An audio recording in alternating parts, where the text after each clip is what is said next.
I believe in aliens. I believe in exorcism. Because you know that what trauma's like because you've been through it, and that's why you're like that. Society today where it's like, how do I fix this the fastest I can fix it? Why do you need to be surrounded by shit all the time? Like, why?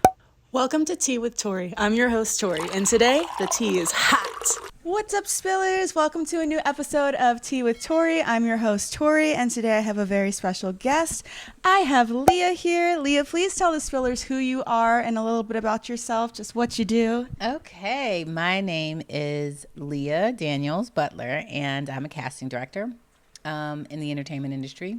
Casting director, I'm not sure if you know what we do, but we cast the talent and actors in feature films and television. And in addition to casting, I am also a producer. I have a production company, 1195, along with my partner and business partner and husband, Henry Butler. So if you guys don't know and you live under a rock, this is my boyfriend's one of his moms. He has two moms, and he talks about that very openly. He has two moms. This is one of his moms. So I know her just a little bit, just a little bit over the past 2 years. So this is going to be more of a personable interview than you may have seen from me, other than the guests that I do know more personally.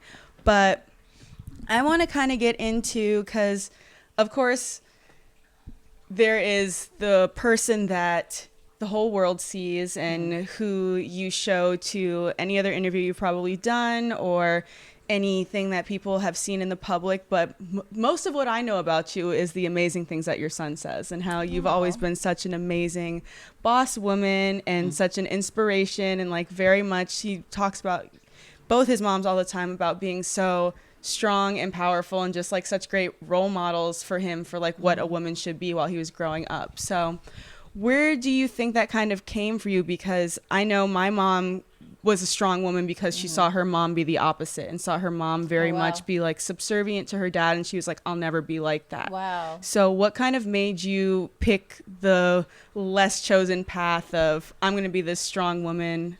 I'm going to have my own career and not just be a mom, not just like stay home and support my man. I'm going to be this person as well. Yeah, it's funny that you say that because I never really looked at where it came from. Like I never thought about like where it came from. But I think if I had to pinpoint it, I would probably say my mom. Like my dad died when I was very young. He was a police officer and he died in the line of duty. And I was probably about, I think 10 years old at the time. And so I'm the youngest of 5 children. And when he died, my mom just Stepped up. She never got remarried. She raised 5 kids. If I was 10, my oldest brother was 15 or 16 at the time. 16. He turned 16 that year. I think. Anyway, she had to raise 5 kids by herself, and I think that watching her, work a 9 to 5, and then on the weekends she was a bartender and worked at a bar. Like she did what she had to do to take care of us. And so I think if I had to say where that strength came from, it would definitely have to be my mother, because she's the only person that, that I sort of looked up to in that way and watched her not only raise her kids, but, take care of a household. Never really, we were always first. So, yeah, I think that's where I would say it stemmed from.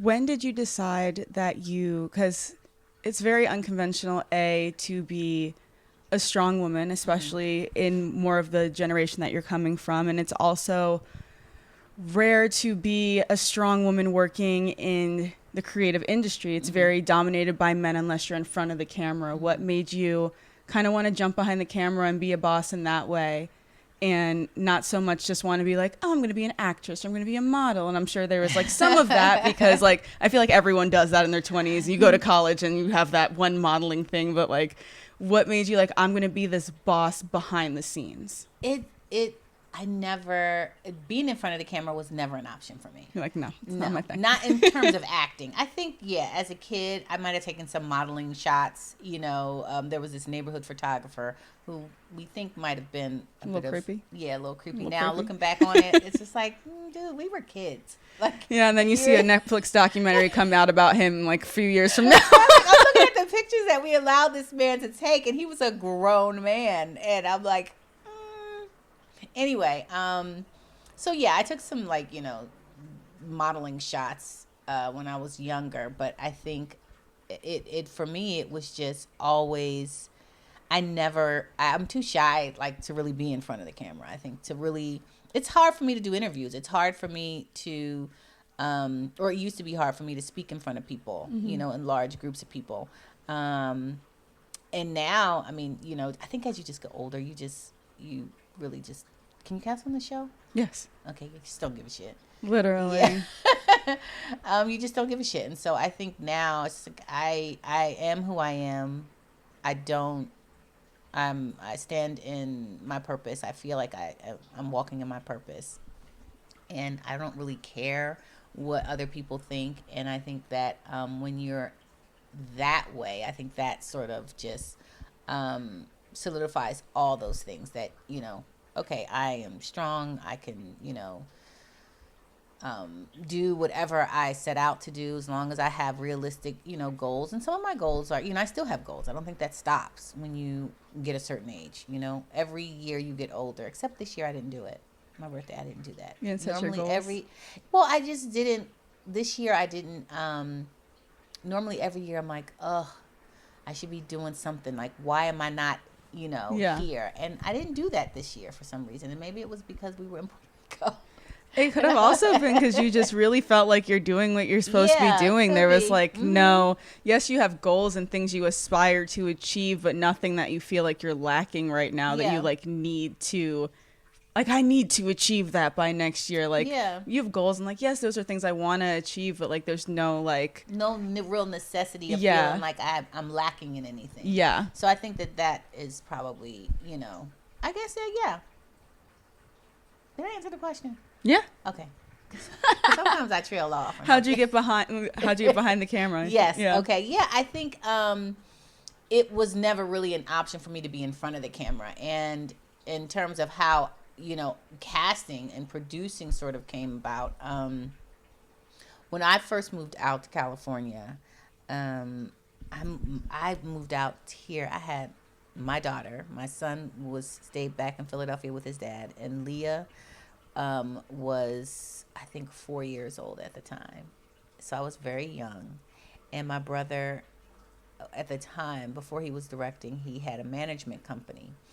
And he was in the entertainment industry, but he had a management company. And so he knew a lot of different people and casting people and things like that. And so he introduced me to a casting director, Kim Harden. And Kim Harden then I worked with Kim, and then Jackie Brown, who was her boss, they just folded me into their company and embraced me. And as black women in Hollywood, there weren't very many black women in Hollywood. Black casting directors were even far more few in between. Mm-hmm. And so they just cuffed me up and basically it just saw something to me. I guess I didn't even see it myself at the time. Do you know what I mean? I was young. I don't know what the hell I was doing. I just knew I didn't want to go back to Philadelphia. Yeah.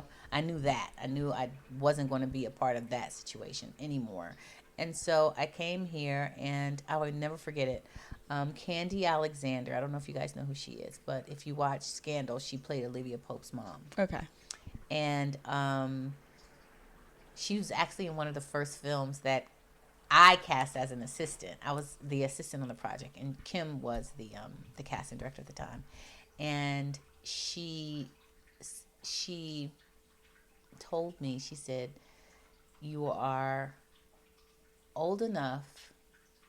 No, you're young enough to have a fabulous career, and old enough to fuck it up." And I thought about that, and that has stuck with me throughout my years because she was right. I was right at that age where I had two kids. And how old were you? At 25. I had two kids, and I actually 24 now that I think about it, because if Leah was 4, I was only 24, because we're literally 20 years apart. And it was August when I moved here of that year. And Shout out Lil Leah, my Sag sister. Yeah, fiery. Y'all both fiery. just a little bit. It's a little outspoken, a little fiery. But that's good though. Do you know what I mean? But yeah, and so when I got here, I had her.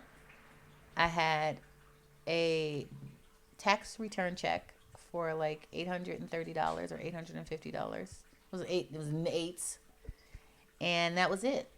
And a bunch of like handbags and shit from, her dad. A lot of things. Yeah. That I ended up selling. And that was it. And it was just like, when she told me that, I thought, she's right. Because I kept going back to Philadelphia, because I was just like, I'm not really sure. I'm 1 foot in, 1 foot out. And she was like, stop. What are you going back there for? Literally. Why are you doing that? And that's when she said what she said. And I was like, you know what? You're right. And I stayed. And that was the first time I had stayed like a full year. Gave it like a full year without going back. And once I did that and started making like this new sort of group of friends and realizing that I could actually make a home here. Community, yeah.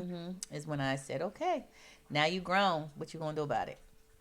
That's kind of the same thing that happened to me. I was like straddling and doing 3 months LA, 3 months back in New York, 3 months LA, 3 months New York. And I came and I was like, you know what? I'm just going to sign a lease and like do a year here. I feel like after a year, I'll like know. By the end of it, I was like, fuck. Yeah, I know, because I'm staying. That's how California is. I mean, especially Los Angeles. It's when you first come out here, especially from the East Coast like us, we come out here and you just feel like everything is just like fake and superficial. Everyone was smiling at me at the grocery store. I was like, who the fuck are you looking at? Yeah, like people just like pushing their cart like. And we're from the East Coast where everybody's mean mugging. Waving at me.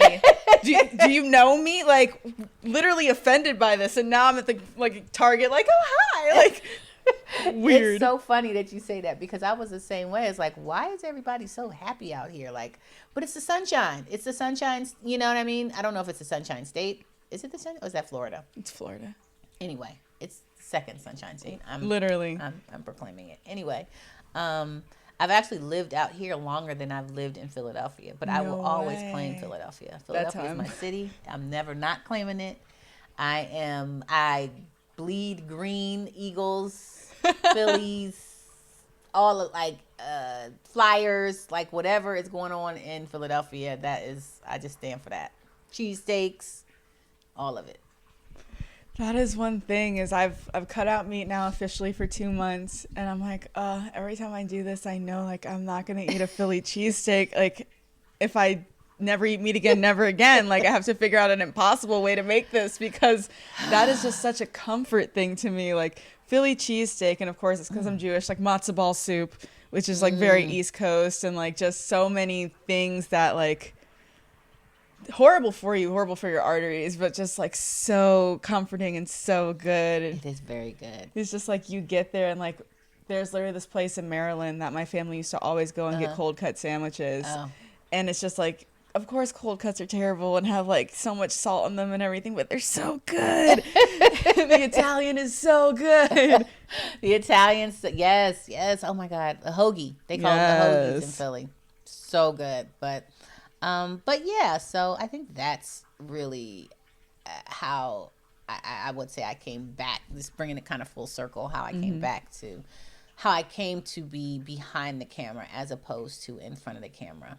Okay, so when was the first moment in your career that you were like, oh shit, like I got this, like I'm the shit? You know what's so funny? When I think about that, I think the first moment that I saw my name, I was just like, oh my God, that's my name up there. Like that was really exciting. I don't really think I found my voice in casting until, oh my God, maybe 10 years ago.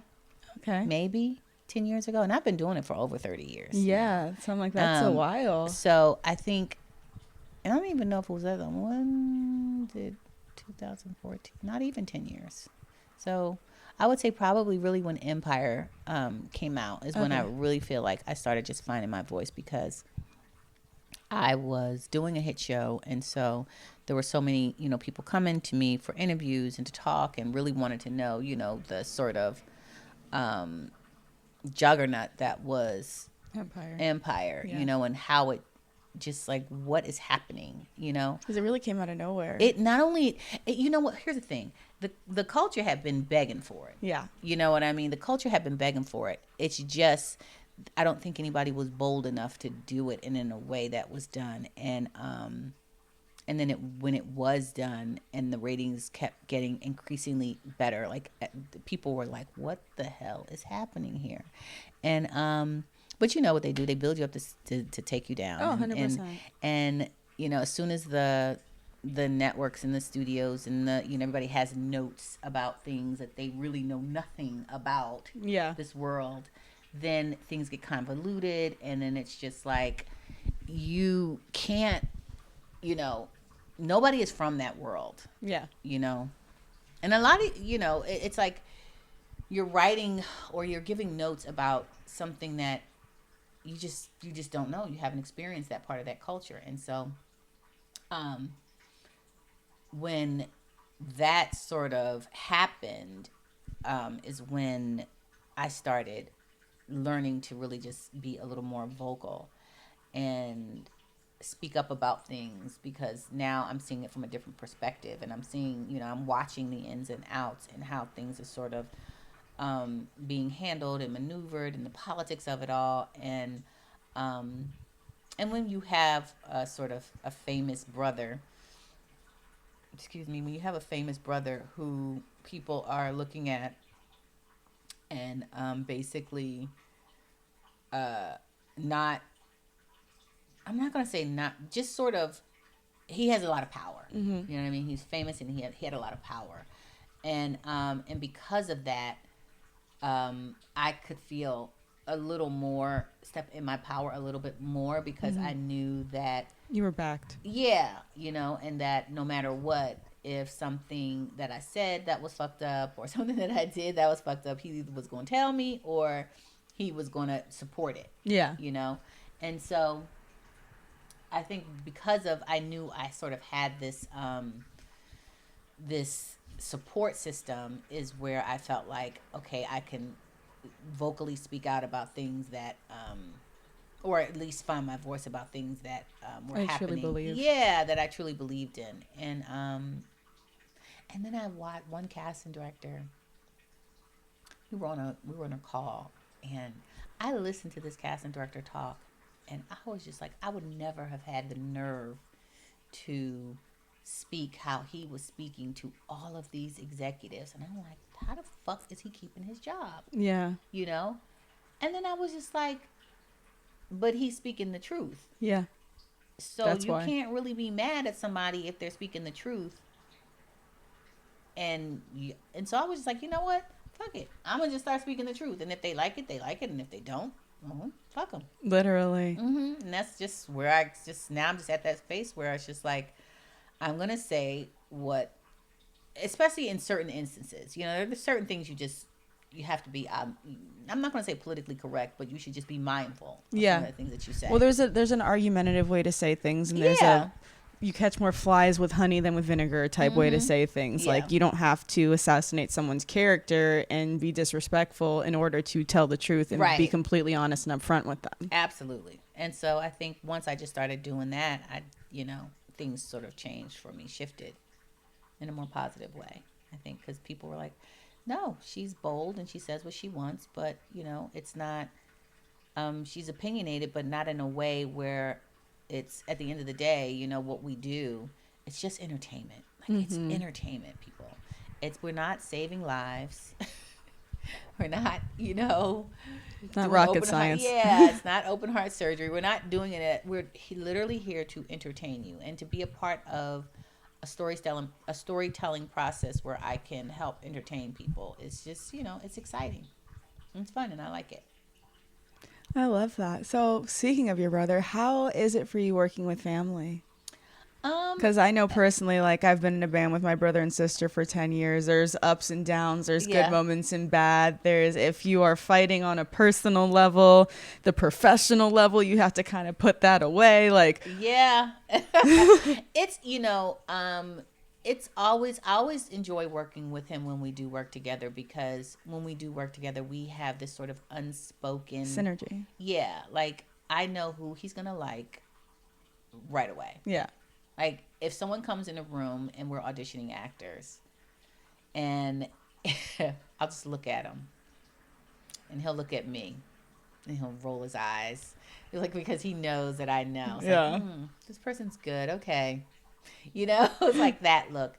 But it's fun working with him, but it can be very challenging at times too, because he is such of a perfectionist, and he knows what he wants. And so if he's not finding it, and if I'm not finding it for him, he just holds me to a higher standard than he does a lot of other people, because I am family, and because there is so much expected, and there's, so I do give him a lot of respect for that, because it does make you want to do better and never kind of settle for certain things, because it's like, okay, no, there's better out there. I've like never understood when you see like the classic TV version of nepotism, where it's like son gets hired to company and father lets son slack because it's his company. Like, I never understood that. Yeah. Why would you not be the hardest on your kids, so that this company that you've built that's amazing, you hand it over to your even more qualified kid? Yep. Because you've been hard on them their life. And that's not to say like don't reward your kids for their success, but like, you definitely should be that person that is holding them accountable and holding them accountable 100%. To their success. I feel like that's the best partnerships, as well as far as friendships and romantic relationships as well, is holding each other accountable to the success that the other one is capable of. Yeah, and it's really, I'm glad that you said that, because you do have to hold people accountable for their successes. When nepotism in itself, when I look at it, I personally don't think nepotism is a bad thing, especially if the person is qualified, or if the person is going to show up and, show and improve and do things that are expected for them, go above and beyond. I don't see anything wrong with nepotism myself. Some people, it's like, oh, it's nepotism. So if you had a kid, you wouldn't try to look, or if you had a nephew or someone that wanted to be in this business and you had the opportunity to help them, you wouldn't do it.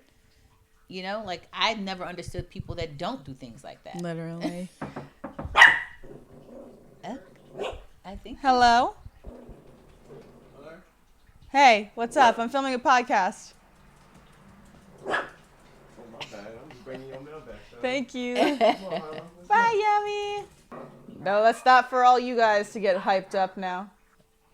But yeah, I am a huge fan of nepotism. I'm the first person to hire a friend or hire a sibling for something. I feel like it goes wrong when you hire someone underqualified over someone that is qualified, just because they are your sibling or your friend or your acquaintance or your son or whatever. And that is, I think, the line that people don't really hold themselves accountable to, is like, oh, if I have this big company, like, it doesn't really matter though if my son is slacking or if my daughter's slacking or my nephew's slacking. Like, there's other things that are running the proper way. Like, I can just put them in a bullshit position. But it's like, no. No, you can't. It's so funny, because my daughter, I'm fucking up the set. My daughter is in casting, and we work great together sometimes, and sometimes it can get a little sketchy. So does she work for you? Yeah, she works for my company, and she does things on her own, and she works for other people, but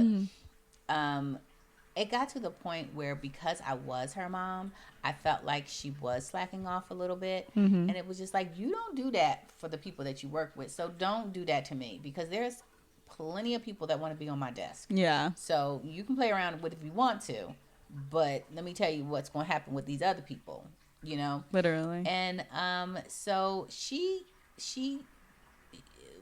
we work together, but generally we work when she's like really in need some money. It's like, okay, what you got going on? Because I need a check. I feel that. I mean, that's nice to lean on. Like, I've just, like, of course, moving to LA, I've been in catering with hundreds of models and actors. And usually when girls fall on hard times, it's like, okay, sugar daddy or strip club. So it's like, I'm so serious. It's like nice that she can be like, hey, mom, like, let me come work for you and get my bag. I always say, like, for women, it's usually like the strip clubs or sugar daddies. And for men, it's drug dealing. Like, it's like 100%. You've fallen on hard times. You got an eviction notice. You don't know how you're going to make money. Let me get this weed and see what I can do with it. Literally, girls can't really be drug dealers because, like, you'll get robbed probably, most likely. Like, that's what's going to happen. And guys, you're just not going to make the same money in a strip club or with a sugar mama. It's just not the same. But both are frowned upon. So that's why I feel like that's the girl guy version of each. Like, you meet a girl, you go on a date, you don't want to be like, yeah, I'm a drug dealer. And you meet a guy, you go on a date, you want to be like, yeah, I'm a stripper. Although stripping is supposed to like cool now, right? Okay, so there's like this whole city girl mentality where it's like, fuck men, get money. But I think it just kind of comes from a very like toxic, didn't grow up with your dad. Every guy you've kind of dated has been a fuck boy, and you're kind of expressing, like, women for the first time have been able to express that we're upset about that. And like not have to be like, well, you listen to most songs, you see most movies, like girl's upset, girl cries, guy brings flowers, girl's okay, they get married. You don't see like guy pisses girl off, girl gets upset, guy calls, girl's like, nah, fuck you. Mm-hmm. I'm keeping the money, I'm keeping the kids, I'm starting my career in my life, and I'm gonna be better than you. Like, where's that movie?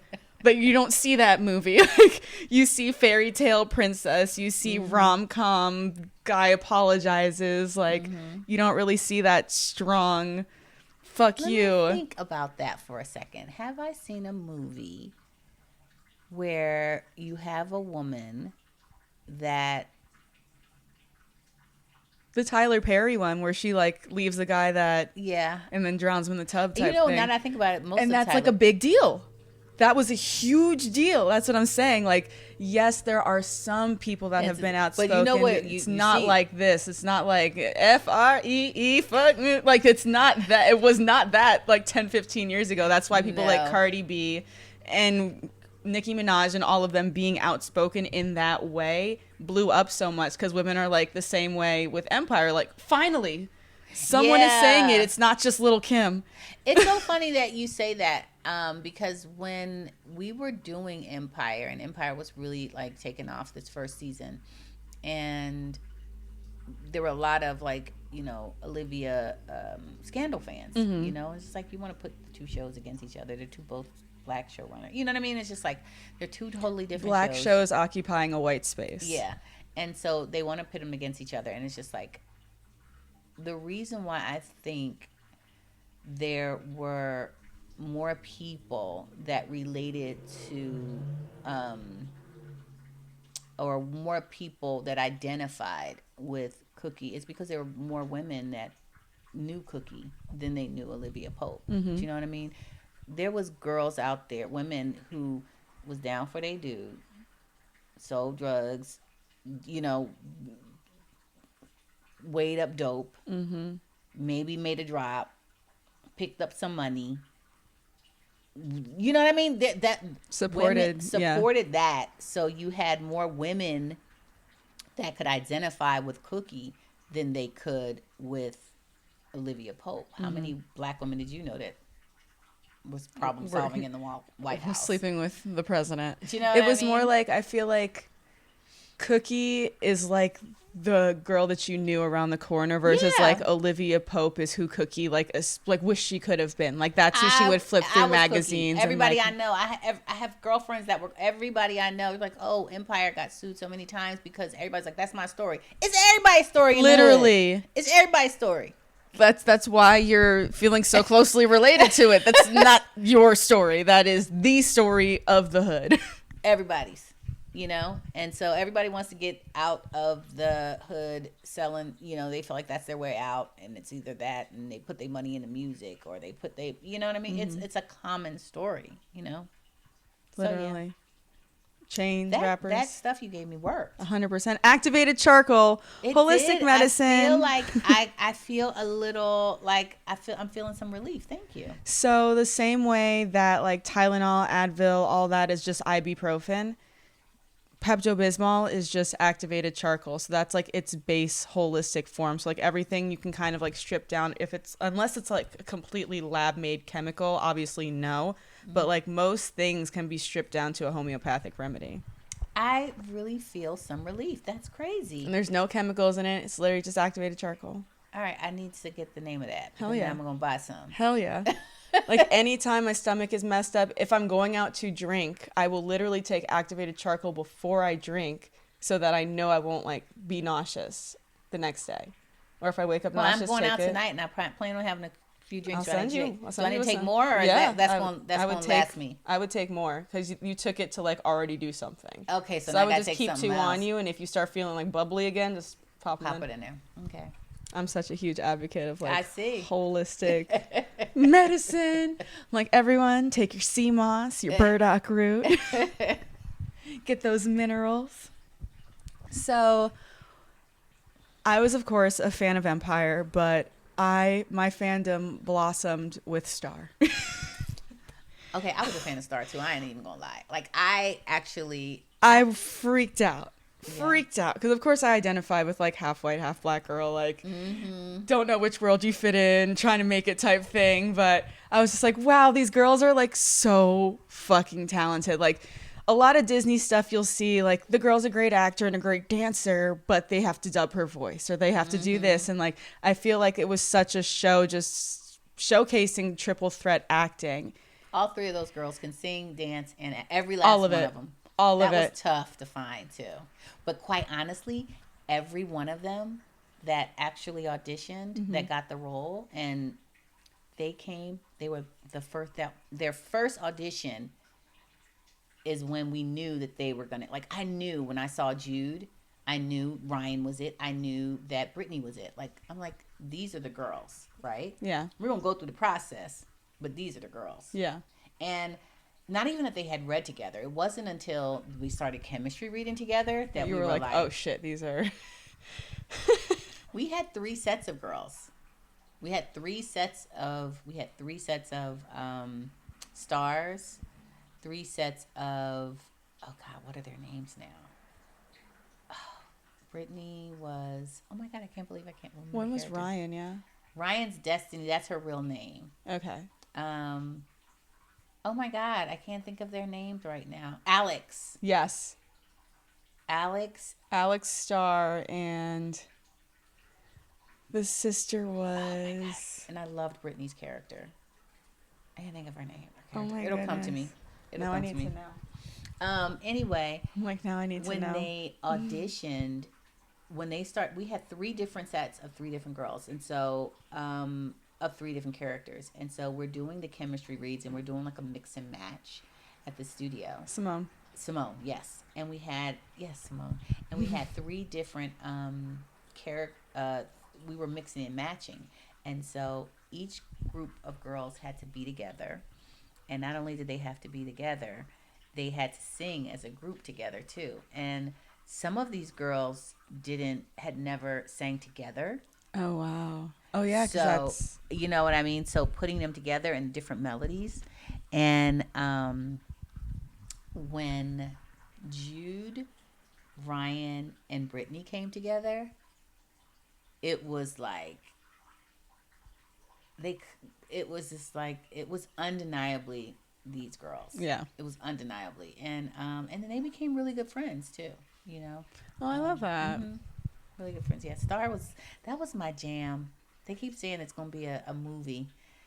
People are expecting it. I don't know if it's going to happen, but I hope so. What made you want to do Star? I mean, it was literally something that my brother he had always wanted to do, like a version of, I don't know if you guys, you might be a little too young for this. Shirley MacLaine, Sweet Charity. Oh, yeah. Okay. I'm a musical theater kid, though, so like... So Sweet Charity. And so he wanted to do something because if you notice very early on in the Star, a lot of the dance scenes were very sort of, Theatrical. well, just that they're very like sort of Bob Fosse-ish. Do you know what I mean? Like it was very Broadway, and even you think about the first musical performance of Empire when you had Soraya do her first musical. It was very Bob Fosse because he's inspired by Bob that. Fosse. And what was my point? I was talking about Y Star. Y Star, right? Okay, so he wanted to. I do that all the time. My solo episodes, I'm literally like, wait, what the fuck was I even talking about? He wanted to do a something between, like a cross between Sweet Charity and Paris is Burning, like sort of merge the two worlds of, because obviously he's openly gay, and he loved music, and he loved singing, and he loved dancing, and so it was just like, how do you put all those things together? And when I read the script, I was just like, this is gonna be so good. This is gonna be so good because it's nothing like it on here. And you had some people that really embraced it, and then you have some people just like, oh, it's not Empire, it's different. It's just like it's a whole different show just because the same people make it. Like it's doesn't not mean it's the same show. So yeah, I was sad when Star got canceled. I was actually so sad. I agree. And the way it went off was just like, what? Who died? What the what? Literally, What the what? There was no like closeout. There was no solution to anything. It was just like gone. Yeah, I feel like they owe us that. Literally, that's why I feel like it needs to have a movie because it needs to be like what happened. We'll see. Everybody's expecting. It's like, when it's so funny because with my brother, he'll post something online about a new project, and it's like, shut up and tell me when Star is coming back. Literally, is it the Star movie? We hope so. Please let it be the Star movie. The mom's voice, though, Star's mom. Oh yeah. Where did you find her? Because I don't even see anything of her funny? singing like anywhere else. No, the crazy thing is that her grandmother or someone in her family is just like some like huge singer type thing. No, but like let's look. Now we gotta look up everybody. I'm like, I'll do this all day. Look up. Oh gosh. My brother's partner actually found her. He followed her on her Instagram is dope. Yes, I can't think of her name. I love it. Literally. Her name is, but her grandmother is just like somebody like Estee Lauder or like Gloria Vanderbilt. Like she comes from like that elk of, that's who her like regalness. Yeah, and he follows her. He just was following her. Caroline Vreeland. Yes, Caroline Vreeland. And look up her family, like who her family is. Okay. Because her family is somebody like really, like, I don't know if it's a famous designer. German actress, model. Does it say anything about her? Early life and family. Diana Freeland, fashion editor. Is that who it is? And she is a grannies of a diplomat. I feel like it's something. But anyway. Yeah, her father's a German diplomat. It was something like, I know that they come from like regalness. Yeah. And I was just like, oh my God. Like, what? I didn't know who she was. And my brother's partner followed her, and she would do these singing videos.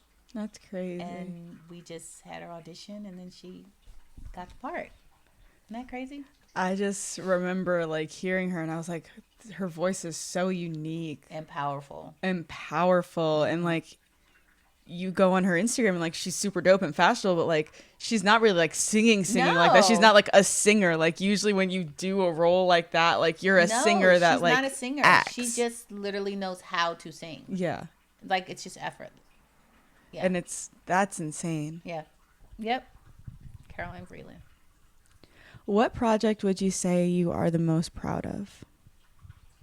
the most proud of, other than your children? Those bums. No. I think the movie that I am most proud of would probably have to be The Butler.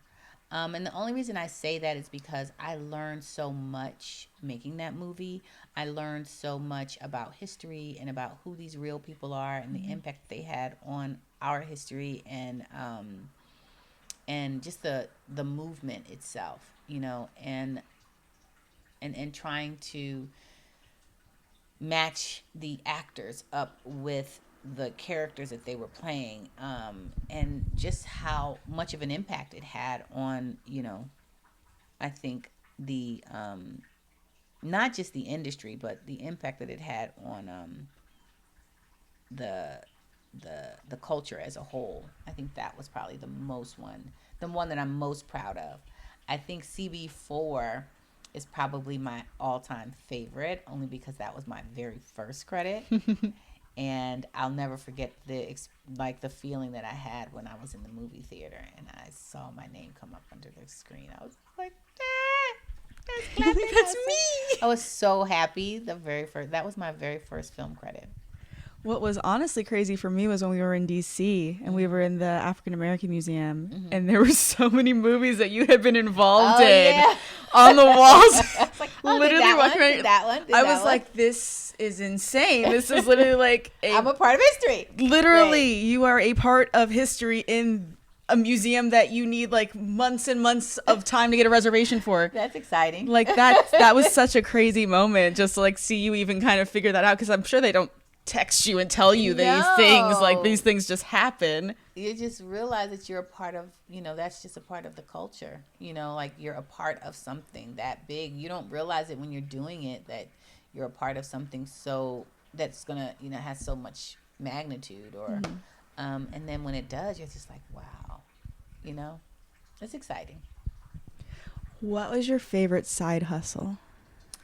My favorite side hustle, I used to, oh my God, I have so many, like I had so many hobbies, and I feel like I kind of got away from my hobbies. But I used to do pottery. Okay. I used to do photography. Okay. And I was a manicurist. I did not know that. I was a manicurist. I was a very good manicurist, so I had a really lucrative. When I first moved out here, I thought that I was going to continue doing manicures. No way. Yep, I thought that was going to happen, and then I was just like, okay, this ain't gonna work, because it's like an. It's a very grueling. It's just an Asian shop. It was an Asian shop on every corner, and even though we had them in Philadelphia, it wasn't the magnitude that it was out here. Yeah. Do you know what I mean? So it was, you know, we had them, but you would have to open your own shop, or be a house call girl. Yeah, and so it was. Every once in a while, I'll still do nails. Like, I'll do black's nails, just to brush it up. But yeah, I think that if my hustle, I would probably be photography. I think that would be my hustle. So you were recently exposed on Instagram the other week by your sister. My what? The Hustler magazine. Oh my God, hilarious. You know, that's not a real magazine, right? You know, it's not a real magazine. No, cover. I literally was Hell like, no, I ain't never been on Hustler. Like, Dejan, what is this? He was like, I mean, my crew's done some crazy things. What can I say? I don't know anything about this. That is so funny. Because you did the strip hole thing, I did have a pole dance studio. I just thought it was an article about that, honestly. That is so funny. No, that we did that in Atlantic City, I think. You know, we were kids. We were literally in Atlantic City. That's hilarious. And they would have, like, you could go in, they'd have the different backdrops that you could pick. And we said, okay, let's do Hustler. And we put on our little bow ties and our thing. Yep. Too funny that you thought that was real. I did, because I literally only because I know that you had the strip class. So I was like, oh, it's probably like they did an article about it, because those magazines are always like, you come for the girls but stay for the articles. Like, you always hear that about like Playboy and stuff. So it's like, Nope. I thought, oh, they probably just wrote an article about like how she has like the stripper class and it's aerobics and let's do the That is workout. so funny. My cheeks are hurting from you smiling. No, that's There you that have it, was folks. fake. Don't believe anything you see on At the all. internet. That was fake. Fake news. That is hilarious. Yep. Fake news. But I did have a pole dance studio. I had a lot of little ventures that I do. What was the inspo behind the pole dance studio? Quite honestly, my husband and we would frequent strip clubs a lot. In what I would say in like 2003 and 4, we frequented a lot of strip clubs, and I was just like, I'm looking at these girls dance, but I'm not looking at it in a way where it's like getting me excited. I'm looking at it men and women in the strip club are such different things. Yes, I'm looking at it like, damn, how Girl, my shoulder would like just yeah, I'm like, wow. And you look good doing it, and obviously, like, it just takes so much strength and concentration. And I'm looking at it from a completely different perspective. And so I was like, I want to learn how to do that. And not, I mean, obviously yes for him too, but excuse me, more for myself, because I was just like, all the girls were in great shape. And so I found a class that was teaching it, and I started taking it. And once I started taking the class, then it got to the point where I just felt like the place where I was learning was kind of looking down on strippers. And then I was just like, that's kind of hypocritical, because that's weird. yeah, it's just like, oh, this is, we pole dance, we don't strip. It's the same thing. I mean, listen, you're not taking off. You're on a pole and you're going like this. Yeah. And some people are naked and some people are are not. yeah. It's literally like you stole your whole model of everything that you're doing is literally from a stripper. So for you to kind of look down on that as if, a It's sex worker than. or a stripper is less than what you're doing, I just was like, nah, I'm not really good with that. And then I said, I'm going to do this myself, and I'm going to embrace that. I'm going to, and I went and found a couple of girls that were actual strippers. And I was just like, hey, you dance beautifully. I would love for you to teach at my pole dance studio. And they were like, I don't know how to teach.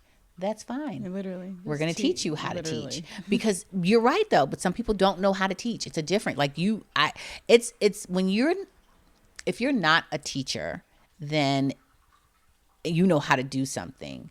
You can't just say, oh, just, move your ass like this or shake it. You have to literally give them some sort of reference, a breakdown of it. And so what we did was I went to a girl who would teach girls how to strip. So she teach the girls that strip how to teach the I mean, I personally would 100% rather teach a stripper how to teach than teach a teacher how to strip. And the crazy thing is that when those girls, I mean, once we learned it, Expositions is what it was. And we had, we were like really hot because we embraced all of that. We had recitals. We had at the end of the year. Bring back Expositions. It's so bring funny. it back with the OnlyFans era. Bring it back, man. It was really before its time. It was really before its time. And then, but what happens is people start, building their own thing, and everybody was just sort of breaking off and doing their own thing. So it became sort of, it wasn't as lucrative. And once, it became a struggle to, at least, at one point it was paying for itself. And then when it stopped paying for itself, and it's just like, okay, I can't afford to have this hobby. Yeah. It'd be one thing if you were trying to like franchise and expand and like that was your thing. But if as a hobby, I just couldn't. But for a very long time, I would say about 5 or 6 years, it sustained itself and even made money.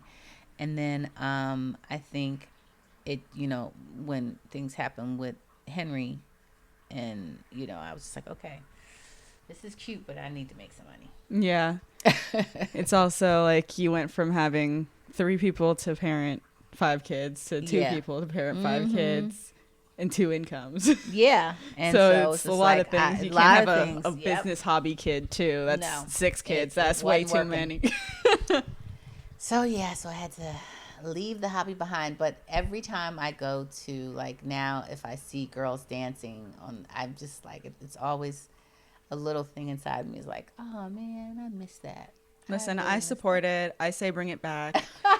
Okay. I'm starting to put together like women's trauma release, like awaken your femininity retreats that I kind of talked to you about. And part of what I want to have incorporated is either like some type of twerk class or pole dancing class, because I was raised with a mom that, like, we would literally be in the living room. She put on Diana Summers and we would dance, and she would teach us the woman dance, where you would drag your hands up your body and through your hair, and you just move your hips and just feel what it's like to be a girl and be a woman. And my dad grew up saying there's a difference between sensual and sexual, and there's just having parents in an artistic world. I'm sure you can understand this. Like, my dad's a fashion designer. I had books of naked people everywhere that were fine art books growing up. Like, I always knew that there is a difference between sexual acts and sensuality, and between being a naked body and being a sexualized naked body.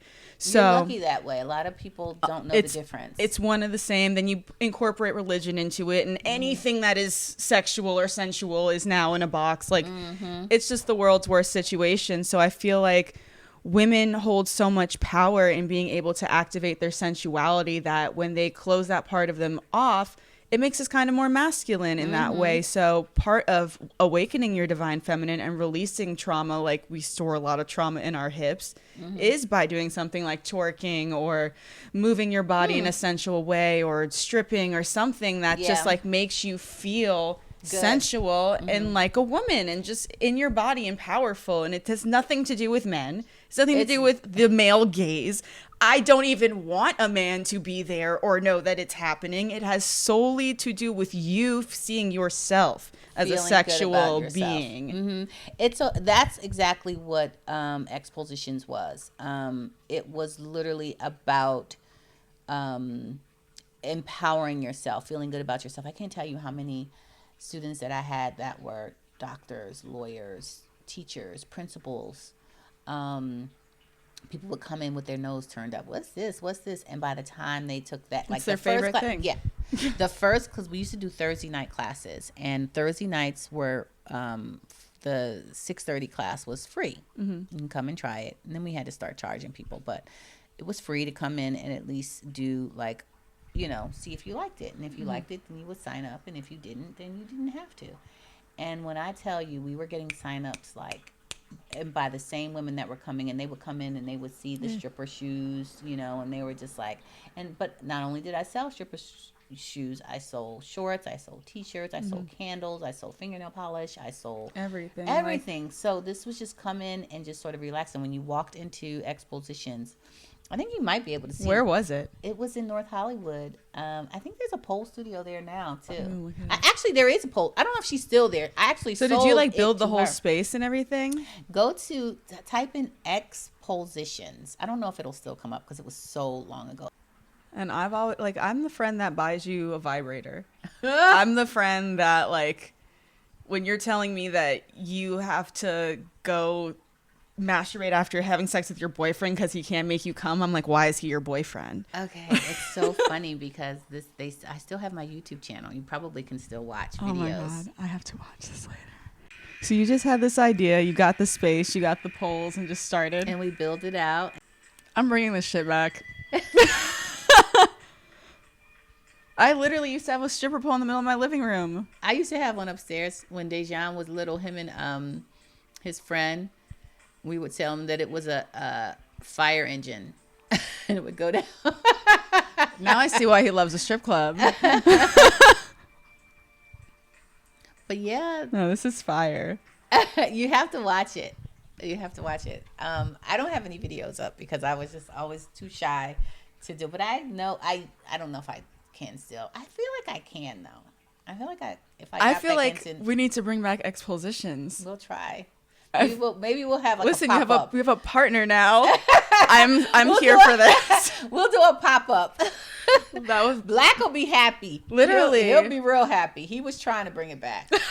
Shocking. We had a pole dance competition too, where we gave away $25,000. So many ways to expand this, and then you have like you said, stripping is hot button topic right now. OnlyFans is a huge thing. It was really before its time.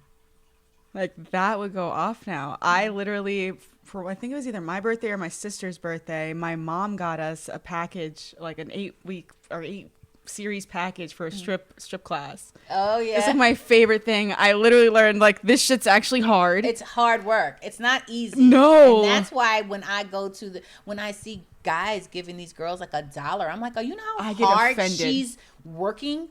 What are you doing with $1? And when I go to the club, like he won't take me to the clubs because I literally trick. I trick off because I'm just like, no, she up there working too hard. Now you get some lazy strippers, you have those, and that's different. But when I see a girl doing pole work, she getting all my money. That's my thing. Like I will literally sit there with so much money, but if you're doing some shit that I could do drunk on a Thursday night, I'm not about to make it rain on you. This little like if you see girls in a section, put in a little bit more effort because we know what's happening up there. Right. I'm the first one to be like, hey, come here.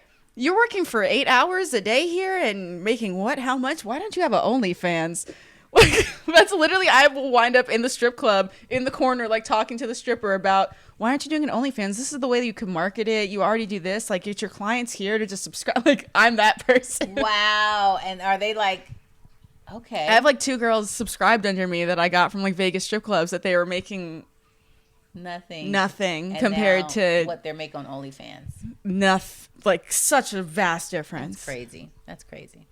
That's what a lot of girls said. Was like that's kind of when OnlyFans popped off. Is when everyone that was doing in-person sex work had to go to, how are we going to do sex work if we can't be in a strip club? If we can't go see a sugar daddy because he's old and can't have a visitor or whatever? Like, how are we going to make this money? Oh, virally, everyone's on the internet.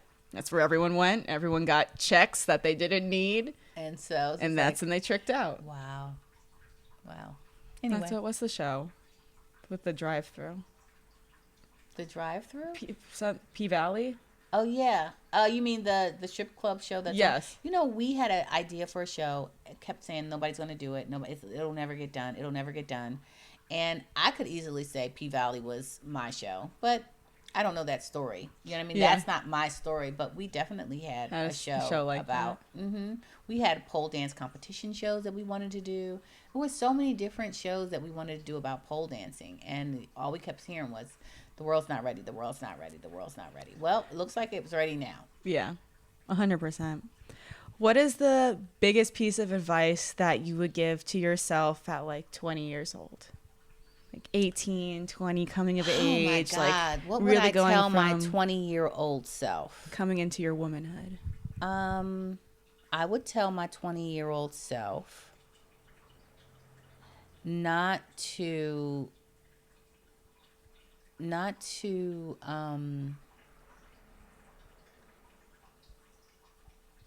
make decisions so hastily.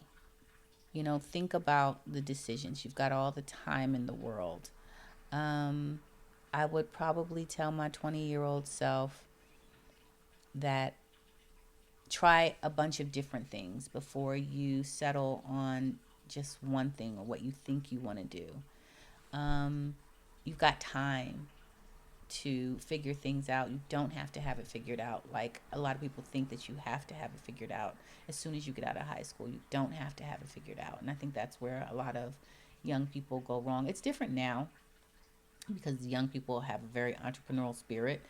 Whereas when I was growing up, it was you either went to college and, got a job and, got a degree, got a job and hopefully you were, worked in the corporate world and you got married and you had kids and that was how you were going to, and I think now kids, today's generation doesn't necessarily want to work for anyone. But I think that we were all groomed to be workers. Mm-hmm. We were not groomed to be entrepreneurs. Yeah. Nobody groomed, because then you got to think about it I'm not going to say the turn of the century because that's not when it was, but when you think about like This new like World era. War II and the things that were happening and how these factory workers and how they had to churn out workers. Mm-hmm. So that's why you had so many people's like, oh, you want to be a nurse, you want to be Doctor, lawyer, someone that could help yeah, society. you know what I mean, or you want to like work in a factory, you want to work in oil. It's just like they were literally churning out workers as opposed to helping people have like a generational wealth or build generational wealth. It wasn't about that. It was only the people that were thinking outside of the box that were becoming millionaires. So I would tell my younger self to believe in yourself even when you think you can't do it, and don't have children too fast. Wait. Definitely wait to have kids. I mean, I don't know, so many things I would tell myself, but I know that if I knew now what I know when I was 20 years old, I probably would fucking take over the world. 100%. 100%. That old adage, don't lay all your eggs in one basket. You don't really understand it until you get older. And, you definitely have to have a bunch of different things going on. I used to think, you only focus on one thing. And I'm still a focus on one thing type of person. But even though I focus on one thing, I have other irons in the fire. It's just my attention may be on this one thing at this time, but I've got other things sort of brewing. So I love that. Is there anything that you have coming up that you would like to share with the lovely Spillers? I do have. I didn't talk about my production company with my husband. That's our 1195, which is a nod to our wedding anniversary. We are producing a series right now called Cocaine Sisters. Ooh. It's a series for it's an independent series that we're producing with Burke Management, and Herb Kimball is directing all of the episodes, kind of a la Tyler Perry style. But we are 7 episodes in. It's about well, the title should explain it all. Anyway, I wonder what it's about.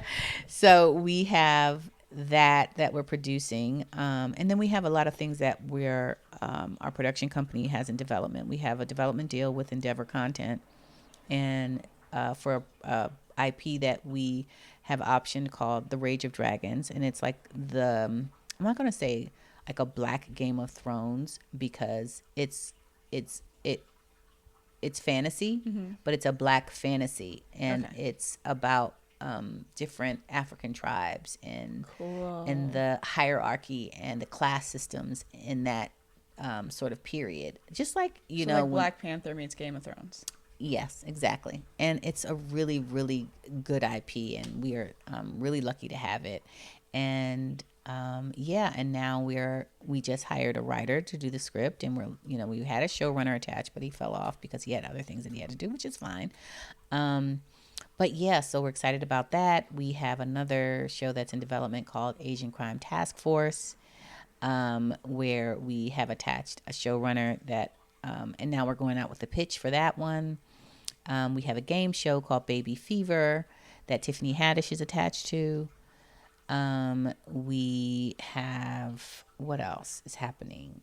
And then we just signed we're in the midst of working out a deal with I'm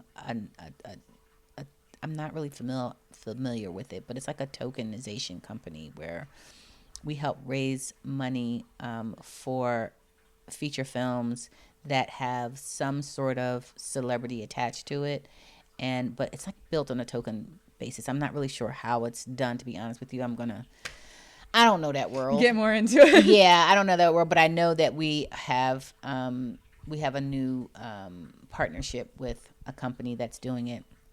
I think it's called Mindshare Media or something like that. And outside of that, that's in our production side, but on our in the casting side, I have 2 movies that are coming out. One just came out called On the Come Up. I think you can watch that on Amazon Prime right now. Yeah. Oh no, Paramount Plus. Okay. And I did a movie. Streaming services. Yeah. And The Blackening is also coming out. It's a comedy about being woke. It's hilarious. And yeah, and a new show called Found that you'll be watching on NBC about kids of color that are underrepresented. They're getting kidnapped, and because no one is really paying attention to them, sex trafficking and all that sort of thing. Like all the kids found without their organs and all Well, that stuff. no. It's not that dark, but it is. It is bringing awareness to a problem that we have, because the problem is that a lot of others don't necessarily see our black and brown kids as kids. Do you know what I mean? Yeah. If you see a 13-year-old as a grown-ass man, then you're not likely to look for him as if you would A child. yeah. So I think that that's, it's really important. Nkechi Carroll is the executive producer, showrunner, and creator. She also created All American and Homecoming. And so this is her new show. And then also another show, Will Trent, that is coming out in the fall. It's funny. It's serious. It's almost similar, but it's the lead is a detective, a male detective. And what else? And I just finished a movie called The Supremes at Earl's All You Can Eat Diner. It's based off of a book, and it's starring Sanaa Lathan, Aunjanue Ellis, and Uzu. I can't ever pronounce her last name. I'm so sorry. Anyway, it's about these three girls that grew up in the South, and just a slice of life. It's a really, really good story, a really good book. And yeah, so just finished casting that, and they're actually filming that right now in North Carolina. Oh, I love that. Yeah, so I got a lot going on. That's amazing. Thank you. Talk about keeping an egg in each basket. Hella baskets. Then you just got to become a basket juggler at that point. But also let them know where they can find you on social media or online, anything. Yes. Websites. All my socials are at LDB Casting. On Twitter, on Instagram, and ldbcasting.com is my website. Amazing. Well, I'm Tori 212 Green on all platforms. Tea with Tori podcast on Instagram. And I will see you Spillers next Wednesday. Thank you so much. Thank you. This has been so much fun. Bye, guys. Bye.